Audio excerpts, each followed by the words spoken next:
नमस्कार मित्रों, हमारी आज की कहानी एक मोटिवेशनल स्टोरी है जिसका शीर्षक है दृढ़ निश्चय की ताकत। एक गांव में दो पक्के दोस्त थे। वे दोनों साथ साथ खेलते, साथ साथ खाते पीते थे। एक दोस्त की उम्र 6 साल थी और दूसरे की उम्र 10 साल थी। एक दिन वो दोनों खेलते खेलते गांव से बाहर निकल गए और खेल खेल में उनमें से जो बड़ा बच्चा था वो एक कुएं में गिर गया। जो दूसरा छोटा बच्चा था उसने अपने आसपास देखा, ऐसा कोई नहीं था जो उसके दोस्त को बचा सके। फिर उसने कुएं के पास पड़ी एक बाल्टी को देखा जिसमें रस्सी बंधी हुई थी। उसने बिना सोचे समझे उस बाल्टी को उठा के कुएं में फेंक दिया और अपने दोस्त को बोला, इसे पकड़ ले। उसके दोस्त ने रस्सी को कस के पकड़ लिया।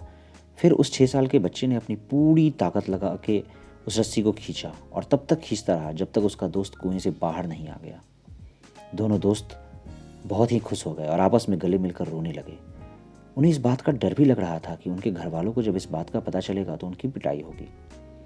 जब वो दोनों अपने गांव वापस गए और उन्होंने सबको ये बात बताई तो किसी को यकीन नहीं हुआ कि 6 साल का बच्चा 10 साल के बच्चे को खींच सकता है। फिर वो सब गांव के मुखिया के पास गए जो कि बहुत बुद्धिमान था। उन्होंने मुखिया को सारी बात बताई तो उन्होंने इस बात पर विश्वास कर लिया। सब सोच में पड़ गए और मुखिया से पूछने लगे कि ऐसा कैसे हो सकता है। तो मुखिया मुस्कुरा के बोला कि इसमें मैं क्या बताऊं। वो बच्चा बता तो रहा है कि उसने ऐसा कैसे किया, कैसे बाल्टी को कुएं में फेंका और उसे खींचकर अपने दोस्त की जान बचाई। सबको अभी भी इस बात पर यकीन नहीं हो रहा था। फिर मुखिया ने कहा कि सवाल ये नहीं है कि उस छोटे बच्चे ने ऐसा कैसे किया, सवाल ये है कि वो क्यों कर पाया, उसके अंदर इतनी ताकत कैसे आई। वो बोले, इसका जवाब सिर्फ एक जवाब है।